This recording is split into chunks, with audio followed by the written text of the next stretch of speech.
রাখলেন, আল্লাহ তাদের মনের আশা তুমি পূরণ করে দাও, তাদের গুনাহ তুমি মাফ করে দাও, আল্লাহুম্মা আমিন।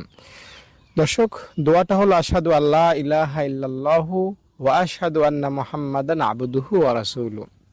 এই দোয়াটা কেউ যদি পড়ে উজু শেষ করে, তাহলে তার জন্য জান্নাতের 8টা দরজা খুলে যায়। সে যে কোনো দরজা দিয়ে দাপটের সহিত জান্নাতে পৌঁছতে পারবে।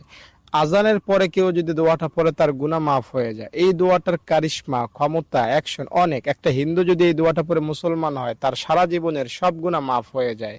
তাই আপনিও যদি এই দোয়াটা আজকে পাঠ করেন, মন থেকে, দিল থেকে, অন্তরের গহীন থেকে, কোনো গুনাহ থাকবে না। দায়িত্বর সাথে বলছি, দোয়াটা পাঠ করার নিয়ত করবেন যে আমি অতীতের গুনাহ ক্ষমা পাইতে চাই, ভবিষ্যতে আর গুনাহ করব না, এই আশায় দোয়াটা পাঠ করছি।